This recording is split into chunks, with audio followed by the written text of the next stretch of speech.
رب اشرح لي صدري ويسر لي أمري واحلل عقدة من لساني يفقهوا قولي رب زدني علما وارزقني عملا سبحانك لا علم لنا إلا ما علمتنا إنك أنت العليم الحكيم.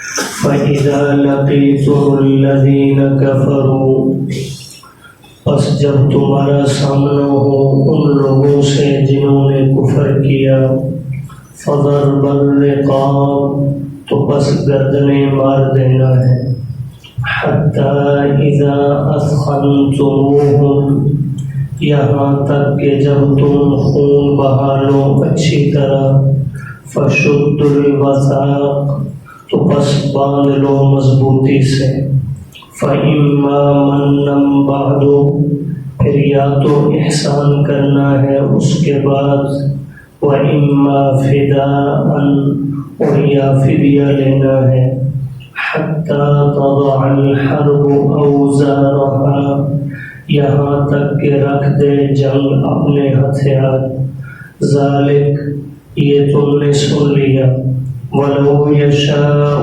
اللَّهُ، اور اگر اللہ چاہے، لَانْتَصَرَ مِنْهُمْ، تو البتہ انتقام لے ان سے، وَلَكِنْ لِيَبْلُوَ، لیکن وہ آزمائش میں ڈالتا ہے، بَعْضَكُمْ بِبَعْضٍ، تم میں سے بعض کو بعض کے ساتھ، وَالَّذِينَ قُتِلُوا، اور وہ لوگ جو قتل کر دیے گئے، فِي سَبِيلِ اللَّهِ، اللہ کے راستہ میں، فَلَن يُضِلَّ أَعْمَالَهُمْ، پس اللہ ہرگز ضائع نہ فرمائے گا ان کے اعمال، سَيَهْدِيهِمْ، ان قریب ان کی رہنمائی کرے گا، وَيُصْلِحُ بَالَهُمْ، اور درست کر دے گا ان کی حالت، وَيُدْخِلُهُمُ الْجَنَّةَ، اور داخل فرمائے گا انہیں جنت میں، عَرَّفَهَا لَهُمْ،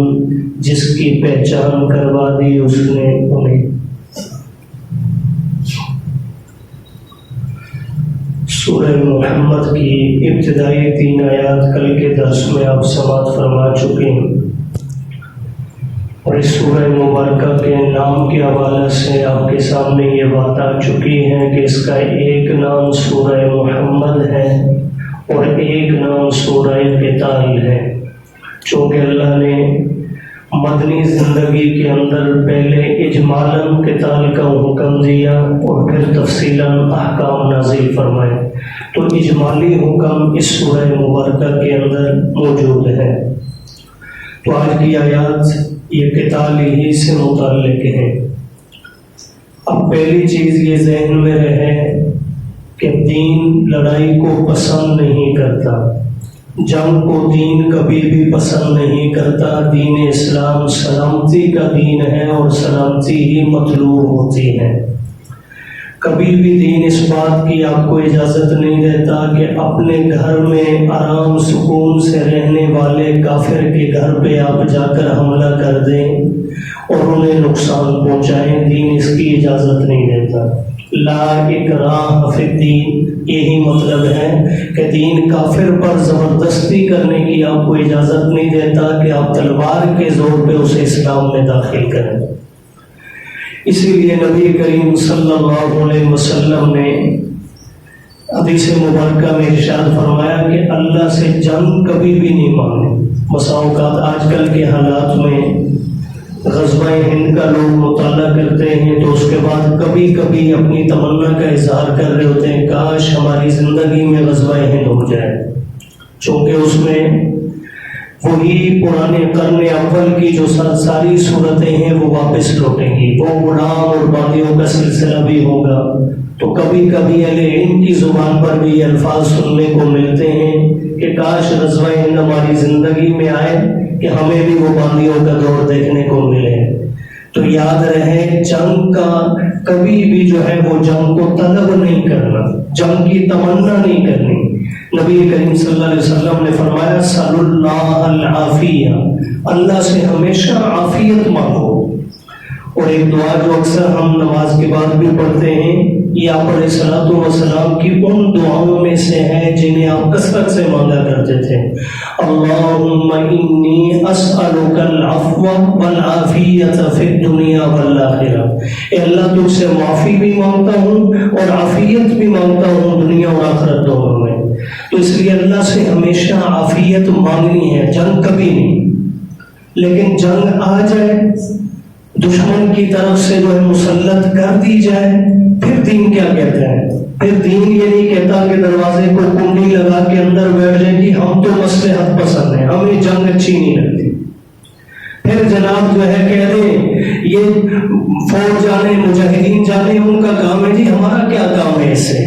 یاد رکھیے، دشمن جنگ مسلط کر دے تو بعض حالتیں وہ ہیں کہ ہر فرد پر جنگ فرض عین ہو جاتی ہے، اور بعض حالتیں وہ ہیں جن میں فرض کفایہ رہتی ہے، اور کم از کم سنت کا درجہ تو ہر حالت میں موجود ہے۔ تو جب ایسی حالت ہو تو اللہ کے پیارے حبیب صلی اللہ علیہ وسلم نے پھر ترغیب بھی ارشاد فرمائی۔ قرآن مجید میں بھی ہے، یا ایھا النبی حرض المؤمنین علی القتال، اے میرے محبوب صلی اللہ علیہ وسلم ایمان والوں کو جہاد پر اٹھیے، قتال پر ابھاریے، انہیں لڑائی کے لیے تیار کیجیے۔ اور خدا علیہ السلام نے بھی ارشاد فرمایا، ہم جنت بھی چاہتے ہیں، بڑی وسیع چاہتے ہیں کہ ساری جنت اللہ ہم اکیلوں کو اٹھا کر دے دیں، لیکن ملے کیسے؟ حلوے والی میٹھی میٹھی سنت کھاتے کھاتے ہمیں جنت مل جائے، بس تسبیح کے گانے روتے ہوئے ذرا سی بس حرکت دینی ہے، اسی بزرگی پہ ہمیں جنت مل جائے۔ جنت ضرور اللہ پاک ایسے نیکوکاروں کو عطا کریں گے، لیکن اللہ کے محبوب نے فرمایا، وَاعْلَمُوا، جان لو، ان الجنت تحت ظلال سیوفکم، کہ بے شک جنت تمہاری تلواروں کے سائے کے اندر ہے۔ جہاں یہ فرمایا نا الجنت تحت اقدام الامہات، ماں کے قدموں کے نیچے جنت ہے، یعنی ماں کی خدمت کر، اسے راضی کر تو جنت ملے گی۔ وہیں یہ بھی فرمایا کہ تلوار کے سائے کے نیچے بھی جنت ہے۔ تو اس لیے جب جنگ مسلط ہو جائے تو پھر بزدلی دکھانا دین میں پسندیدہ نہیں، پھر جرأت کا مظاہرہ کریں، پھر نکل پڑے میدان کے اندر، یا شہید بنیں گے یا غازی بنیں گے۔ بہرحال یہاں پر یعنی ایک تو یہ نقطہ آپ کے جو ہے میرے سامنے ذکر کر دیا کہ دین جنگ چاہتا نہیں، لیکن جنگ مسلط کر دی جائے تو پھر دین یہ کہتا ہے کہ اس وقت پہ کمزوری دکھانی نہیں۔ اب یہاں جو آج کی آیت کریمہ میں جنگ کا حکم ہے، اور بڑے سخت الفاظ میں یہ حکم دیا کیوں؟ تو پہلی آیت پر آپ غور کریں گے تو اس سورہ مبارکہ کی پہلی آیت میں اللہ نے فرمایا تھا، وہ لوگ جنہوں نے کفر کیا اور اللہ کے راستے سے روکا، یعنی کافر مسلمانوں کو جب دین سے روکنے لگ گئے، انہیں تکلیفیں دیں، ان کے خلاف سازشیں کریں، تو ایسی حالت میں مسلمان کا کام کیا ہے؟ مسلح لے کر تسبیح لے کر بیٹھ جانا۔ ایسی حالت میں کافر کی ان سازشوں کو مٹانا، فرمایا جو ہے اس وقت جو ہے قاتلوہم حتی لا تکون فتنہ، اس وقت تک ان کے خلاف لڑو یہاں تک کہ فتنہ ختم ہو جائے۔ تو جب تک فتنہ باقی ہے پھر لڑنا جو ہے لازم ہو جاتا ہے۔ تو اب چونکہ کافروں کی طرف سے راستہ خدا سے روکنے کا ذکر موجود تھا، تو فرمایا جب ان کی یہ ایذائیں موجود ہیں، اور یہ آیات نازل ہو رہی ہیں حضور علیہ الصلوۃ والسلام پر مدنی زندگی میں، جب 13 سال کٹھن قسم کے مکہ کے اندر گزار کر صحابہ آ چکے ہیں، حضور علیہ السلام 13 سال تکالیف برداشت کر کے آ چکے ہیں، اور اسی پر بس نہیں، مکہ میں تھے تب وزیرتیں، ہجرت کر کے حبشہ گئے تو مشرکین مکہ پیچھے پہنچ گئے حبشہ کے بادشاہ کے پاس، پھر ہجرت کر کے مدینہ پاک آئے تو یہاں بھی نہیں چھوڑا، مشرکین مکہ پیچھے آ گئے۔ تو جب ان کی طرف سے بدر کی لڑائی، بدر مکہ میں نہیں ہے مدینہ میں ہے، مدینہ کے بھائی، احد کی لڑائی دیکھ لو تو یہ بھی مدینہ کے بھائی، مکہ میں جا کر مسلمانوں نے جنگ نہیں کی ہے، کافر حملہ آور ہوتا رہا ہے اور مسلمان ان کے مقابلے میں دفاعی جنگ کرتے رہے۔ تو ایسے حالات میں اللہ نے یہ احکام نازل فرمایا، تو فرمایا فَإِذَا لَقِيتُمُ الَّذِينَ كَفَرُوا، فرمایا اے ایمان والوں جب تمہاری مد بھیڑ ہو ان لوگوں سے جنہوں نے کفر کیا، میدان جنگ میں آمنا سامنا ہو جائے، اب کیا کرنا ہے؟ اب راہ نہیں کھانا، اب ترس نہیں کھانا۔ فرمایا فضل الرقاب، اب گردنیں اڑا دیں گے، اب مارنا ہے ان کی گردنوں پر۔ فرمایا حتی اذا اسخنتموہم، یہاں تک کہ جب تم اچھی طرح خون بہا لو، یعنی خوب قتل و قتال کر لو اور دشمن کو مغلوب بنا لو، تو پھر کیا کرنا ہے؟ جو بچ جائے فشد الوثاق، انہیں مضبوطی سے باندھ لو، قیدی بنا لو، انہیں بیڑیاں ڈال دو، زنجیروں میں جکڑ لو انہیں۔ اب جکڑنے کے بعد کیا کرنا ہے؟ یہاں دو صورتیں قرآن مجید نے بیان کی۔ پہلی فَإِمَّا مَنًّا بَعْدُ، اب جو قیدی ہیں فرمایا یا تو ان کے ساتھ اس کے بعد احسان کرنا ہے، یعنی اللہ کی رضا کے لیے انہیں کیا کر دیں گے؟ چھوڑ دیں، یہ امید رکھتے ہوئے۔ اور یہ کب ہے حکم؟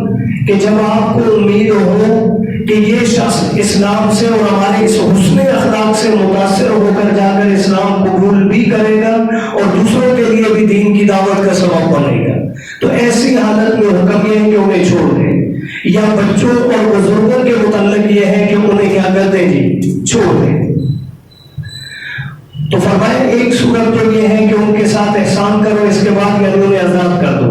وَإِمَّا فِدَاءً، اور دوسری صورت یہ ہے کہ ان سے مالی فدیہ لے لو۔ اور یہ کب ہے؟ یہ اس صورت میں ہے جب مسلمانوں کی مالی حالت کمزور ہو اور کفار کی مالی حالت مضبوط ہو، تو ایسی صورت میں کافروں سے مال لینے میں کافر کی طاقت بھی کم ہوتی ہے اور مسلمانوں کی حالت بہتر بھی ہوتی ہے۔ جیسے بدر کے قیدیوں کے متعلق یہی فیصلہ ہوا، ان سے فدیہ لے کر انہیں کیا کر دیا گیا جی؟ چھوڑ دیا گیا۔ یہ دو صورتیں یہاں بیان کی ہیں، لیکن اس کے علاوہ کئی اور صورتیں بھی جو مختلف مقامات پر بیان کی گئی ہیں۔ مثلا ایک صورت یہ ہے کہ کوئی احسان نہیں، کوئی فدیہ نہیں، بس سیدھی سیدھی ان کی گردنیں اتار دو۔ یہاں تک کہ بدر کے قیدیوں کے متعلق بھی اگرچہ نبی کریم صلی اللہ علیہ وسلم کی ذاتی رائے کہ ان سے فدیہ لے کر چھوڑ دیں، سیدنا صدیق اکبر کی اور بہت سارے صحابہ کی رائے یہی تھی کہ مسلمانوں کی مالی حالت کمزور ہے، کافروں سے کچھ پیسہ لے لیں گے، مال لے لیں گے تو مالی حالت بہتر ہو جائے گی، اور دوسرا یہ لوگ متاثر ہو کر شاید اسلام قبول کر لیں۔ اس لیے فیصلہ بھی اسی پر ہو گیا کہ ان سے فدیہ لینا ہے۔ لیکن حضرت عمر رضی اللہ تعالیٰ عنہ کی رائے یہ تھی، اے اللہ کے حبیب، ان میں سے جو میرا رشتہ دار ہے بنو عدی کا ہے میرے حوالے کر رہے ہیں، جو بنو تیم کا ہے ابو بکر صدیق کے حوالے کر رہے ہیں، جو دوسرے قبیلوں سے ہے جس صحابی کا جو رشتہ دار ان قیدیوں میں سے اس کے حوالے کرے وہ ان کی گردن اتار۔ یہ حضرت عمر کی رائے تھی، لیکن حضور علیہ السلام نے چونکہ دوسری طرف اکثریت ہی فیصلہ فرما دیا، تو اللہ نے پارہ نمبر 10 سورہ انفال کے اندر آیت اتار کر فرمایا مَا كَانَ لِنَبِيٍّ أَن يَكُونَ لَهُ أَسْرَىٰ، نبی کی شان کے یہ لائق نہیں تھا کہ اس کے پاس قیدی ہوں، حَتَّىٰ يُسْقِنَ فِي الْأَرْضِ، یہاں تک کہ وہ ان کے خون سے زمین کو بھر دے۔ فرمایا اللہ کو پسند یہ تھا کہ آج ان کی گردنیں کیا کر دی جاتی ہیں، کیونکہ رب کو تو وہ 13 سال نظر آ رہے تھے نا کہ مکی دور کے، حضور نے تو شفقت فرمائی، رحمدلی کا مظاہرہ کیا، پتھر کھا کر بھی دعائیں دی، حسن اخلاق کا مظاہرہ تھا، لیکن اللہ کی ذات چاہتی تھی کہ ان کمینوں کے ساتھ آج نرمی نہ کی جاتی، ان کی گردنیں اتار دی جاتی۔ اور باوجود باقی قیدیوں کے فدیہ لینے کے، دو ایسے تھے بدبخت جن سے اس موقع پر بھی جو فدیہ نہیں لیا گیا انہیں قتل کیا گیا، ایک نضر بن حارث اور ایک عتبہ بن ولید۔ یہ دو کمینے ایسے تھے، قیدی ہونے کے باوجود ان سے فدیہ نہیں لیا گیا، ان کی گردن اتاری گئی ہے۔ تو تیسری صورت یہ ہے، اور چوتھی صورت یہ ہے کہ کبھی کبھی کافر کے قیدیوں کو، دشمن کے قیدیوں کو اپنے قیدیوں کے تبادلہ کے اندر بھی آزاد کیا جاتا ہے۔ آپ ہمارے قیدی چھوڑ دیں، ہم آپ کے چھوڑ دیں گے، جیسے ہمارے پڑوسی ملک افغانستان میں طالبان نے ایسا امریکہ کے ساتھ کچھ قیدیوں کے متعلق کیا۔ تو بہرحال یہ کئی صورتیں دین کے اندر جائز ہیں کافروں کے قیدیوں سے متعلق، جن میں سے دو کا یہاں ذکر ہے۔ تو فرمایا یا تو احسان کرنا ہے اس کے بعد یا فدیہ لینا ہے، کب تک؟ حَتَّىٰ تَضَعَ الْحَرْبُ أَوْزَارَهَا، یہاں تک کہ جنگ رکھ دے اپنے ہتھیار، یعنی جنگ کیا ہو جائے گی؟ بند ہو جائے۔ لیکن ابھی تک اگر وہ لڑ رہے ہیں، 2-4 بھی ان کے باقی ہیں، تو پھر جو ہے انہیں چھوڑنے کی اجازت، پھر ان کے خلاف لڑتے رہنا ہے۔ ذالک فرمایا یہ حکم آپ نے سن لیا، آپ کے سامنے آ چکا۔ اب اللہ نے یہ قتال کا حکم دیا کیوں؟ آگے اس کی حکمت آ گئی۔ وَلَوْ يَشَاءُ اللَّهُ لَانتَصَرَ مِنْهُمْ، اگر اللہ چاہتے تو کافروں سے خود انتقام لے لیتے۔ قوم عاد کے خلاف قتال کا حکم تو نہیں دیا، قوم سمود، قوم لوط، سیدھا اوپر سے عذاب آیا اور انہیں ہلاک کر دیا۔ اللہ چاہتا تو مشرکین مکہ کو بھی نیست و نابود کر دیتا، جنگ کی ضرورت ہی پیش نہ آتی، لیکن اللہ نے ایسا نہیں کیا۔ کیوں؟ وَلَٰكِن لِيَبْلُوَ بَعْضَكُم بِبَعْضٍ، تاکہ اللہ امتحان لے، آزمائش میں ڈالے تم میں سے بعض کو، یعنی ایمان والوں کو، بِبَعْضٍ کافروں کے ساتھ، تاکہ تمہارا سامنا کر کے یہ بھی تو پتا چلے۔ ایک طرف ابو جہل ہے جو کمینگی میں انتہا پہ پہنچ گیا، تو دوسری طرف لوگوں کو ابو بکر کی بھی پہچان ہو کہ جو اللہ کے نبی کے اتباع میں انتہا کو پہنچ گیا۔ تو یہ معرفت کروانے کے لیے، تاکہ جو ہے اہل حق اور اہل باطل کے اندر تمیز ہو سکے۔ اور ساتھ ہی فرمایا اگر تم میں سے کوئی شہید ہو گیا تو پریشان ہونے کی ضرورت نہیں۔ والذین قتلوا فی سبیل اللہ، وہ لوگ جو مار دیے گئے اللہ کی راہ میں، شہید ہو گئے، فلن یضل اعمالهم، سن لو اللہ ان کے اعمال کو ضائع نہیں کریں گے۔ حدیث مبارکہ میں آتا ہے شہید کے خون کا قطرہ زمین پر بعد میں گرتا ہے، اللہ اس کی مغفرت کا فیصلہ پہلے فرما دیتے ہیں، اور جو ہے اسی وقت اسے جنت میں اس کا ٹھکانہ دکھا دیا جاتا ہے۔ شاید آپ نے بھی کبھی مشاہدہ کیا ہو، ہم نے چند شہداء کو دیکھا ہے کہ وقت شہادت ان کے چہرے پر مسکراہٹ، اور یوں محسوس ہوتا تھا جیسے اپنے سامنے بہت بڑی خوشی کو دیکھ رہے ہیں، اور وہ یہی منظر ہوتا ہے۔ اللہ انہیں جنت دکھا رہے ہوتے ہیں، محلات نظر آ رہے ہیں، اور غلمان ان کا انتظار کر رہے ہیں، اس لیے وہ مسکراتے ہوئے دنیا سے جاتے ہیں۔ تو فرمایا فَلَن يُضِلَّ أَعْمَالَهُمْ، اللہ ان کے اعمال ضائع نہیں کرے گا۔ سَيَهْدِيهِمْ، اب رہے گی بات جب تک وہ دنیا میں زندہ ہے تو فرمایا اللہ ان کی رہنمائی کرے گا۔ مجاہد دین کے لیے قربانی دینے والا جب تک موجود ہے اللہ رہنمائی فرمائیں گے۔ وَيُصْلِحُ بَالَهُمْ، ان کے حال کو بھی درست فرمائیں گے، اور جب شہید ہو گیا وَيُدْخِلُهُمُ الْجَنَّةَ، اللہ انہیں اس جنت میں داخل فرمائیں گے، عَرَّفَهَا لَهُمْ، جن کی اللہ نے خود پہچان کروائی ہے انہیں۔ اللہ پاک دین حق کی سمجھ اور اپنانے کی توفیق نصیب